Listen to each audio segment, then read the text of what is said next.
The impeachment standoff is coming to a head today. The final debate before the first vote is happening tonight. In short, today is another day we are watching history play out. House Speaker Nancy Pelosi, she just wrapped up a closed-door meeting with her Democratic caucus. Sources are telling CNN that she laid out next steps in the impeachment process. Pelosi indicating she will send the articles of impeachment to the Senate tomorrow, finally answering the question that has been hanging over all of this, recently, and has held up this historic chapter for almost a month. As for the White House, it's getting ready for a fight, very clearly, finalizing its strategy for a trial, including a key decision on who will be on the president's legal team in the Senate. CNN's Manu Raju is on Capitol Hill. CNN's Jeremy Diamond is at the White House. Let's start with Manu. Manu, what happened this morning?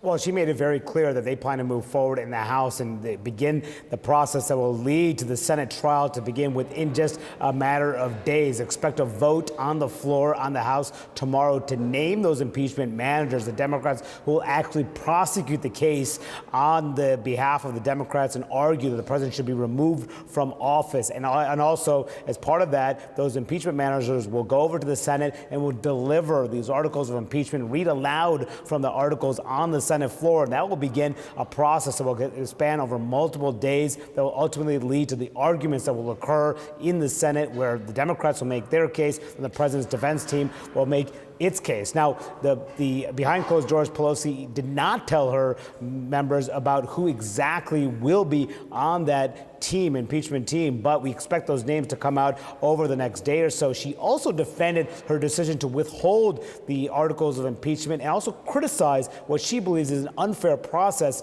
that Mitch McConnell, the Senate Majority Leader, is detailing. A fair trial, and she's worked very hard to establish the groundwork so that the American people will understand, see a transparent process, that nobody's above the law. How did the Speaker address the impeachment issue in there just now? Well, she talked about what has not happened in the Senate, and which we all know about what Leader McConnell hasn't done. And she also sharply criticized Mitch McConnell. Apparently, I'm told, at one point contended that he might have be a rogue Senate leader and suggested perhaps he may even have Russian connections. She mused about that behind closed doors. She also raised concerns about reports that Russia hacked into Burisma, that company that employed Hunter Biden, in what could be an apparent effort to find dirt about Joe Biden. She said that the Gang of Eight, the members that she is a part of, were not briefed on that hack, and she raised concerns about what apparently may be another Russian effort to interfere in the U.S. election. So a lot of talk here about the next steps, but clearly this is moving rapidly. We have planned to go into that impeachment trial phase in the Senate, and that could take place and wrap up potentially by early February, if not earlier. Kate. Well, let us see. Thank you, Monty. We really appreciate it. All right, Jeremy, so what are you learning about the legal strategy that the president's coming up with? Well, look, Kate, the president's legal team has been preparing for weeks for this moment, for the House to send over those articles of impeachment and for that Senate trial to begin soon thereafter. We know that, of course, that the president has been frustrated by that delay because, of course, he is hoping for a vindication in this Senate trial, hoping that Senate Republicans stick together and provide him that vindication that he has been seeking. But there are still questions about exactly who will be arguing the president's defense on the floor of the Senate. We know, of course, that the White House counsel, Pat Cipollone, as well as the president's outside lawyer, Jay Sekulow, they will both be leading those arguments on the Senate floor. But there is still a question about who will be the additional voices that we could see on the president's legal team.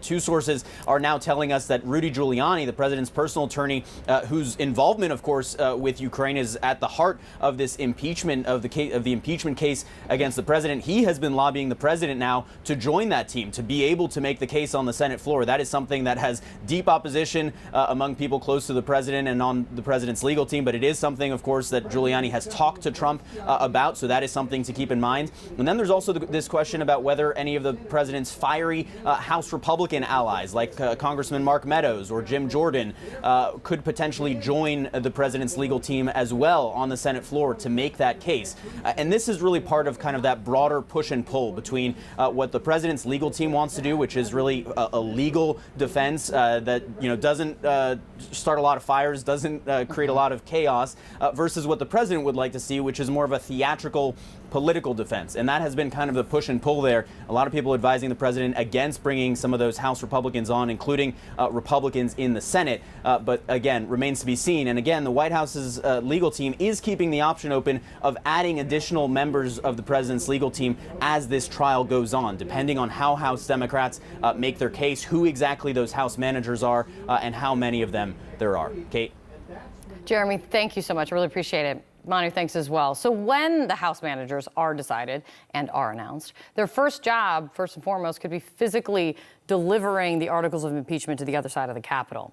This is what that moment of history looked like in 1999, when the Clinton impeachment trial was about to begin 21 years ago. A moment when the House managers literally just walked them over from the House side to the Senate side. So what is it all going to look like this time around? Joining me right now, Joe Lockhart, former White House press secretary during Clinton's impeachment, of course, and CNN legal analyst and expert on impeachment, Ross Garber. It's good to see you guys. Thank you for being here. So, Joe, Pelosi, just on the moment at hand, Pelosi keeping everyone in the dark, maybe not on timing anymore, but now on the House managers. What's the point at this point, do you think? Well, there's a little bit of a cat and mouse game going. When she announces the managers, that'll give the White House some sense of the strategy, and she wants to hold out as long as she can. I can tell you, though, that a couple things. One is the group going over to the Senate will not look that white and that male. Slightly different. And secondly, the people who are the House managers, I think, have known they've been House managers for a while. So are you telling me when members of Congress have been evasive with no comment when I've asked them on air, yes, they really may have not been telling me the truth? Well, let's put it this way. Those who've said, I haven't talked to the Speaker yet, they're not House managers. Those who've said, I don't want to answer your question or speculate, they may be. Because McConnell could start this thing Thursday or Friday. There's been tremendous preparation by the legal staff, by the staff, and by the people who knew they were going to be House managers since the day the impeachment articles were passed. Yeah.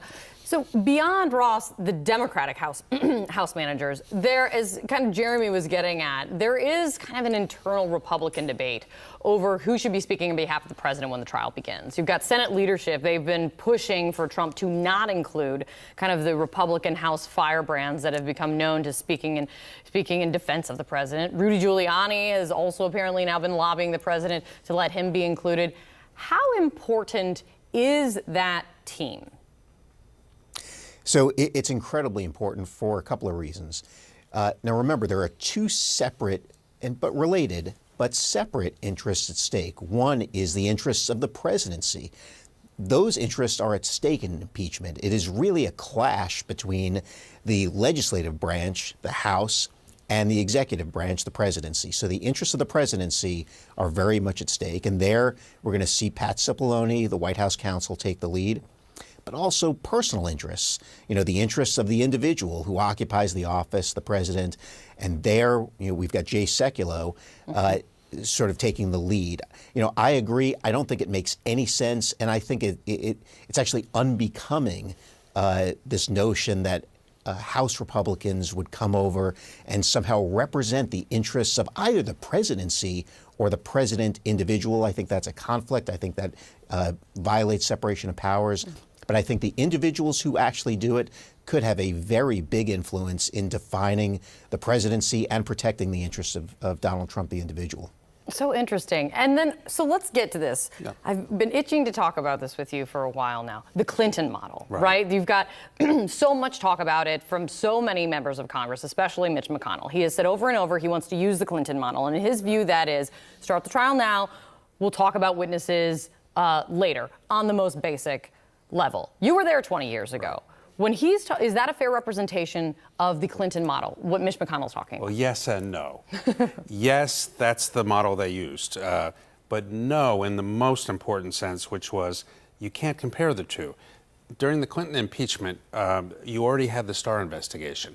Every witness that had anything to say, and I mean everyone, was in the grand jury and testified, and that material was delivered to Congress. You had hundreds of thousands of pages of documents that were handed over that everyone, so you knew everything. So all this was about was presenting the evidence. In this case, you don't have the evidence because the president has blocked the witnesses and the documents. So It is, in one sense, the Clinton model, but it's entirely misleading to say that Mitch McConnell wants it like Clinton. And let's remember, Mitch McConnell argued forcefully on television for witnesses in 1999, even though he knew what everyone was going to say. And Schumer he wanted argued the witnesses. forcefully against witnesses. I mean, it is that kind of hypocrisy is maybe not surprising when we're looking at it, but important to know the historical reference and what they're actually talking about nonetheless.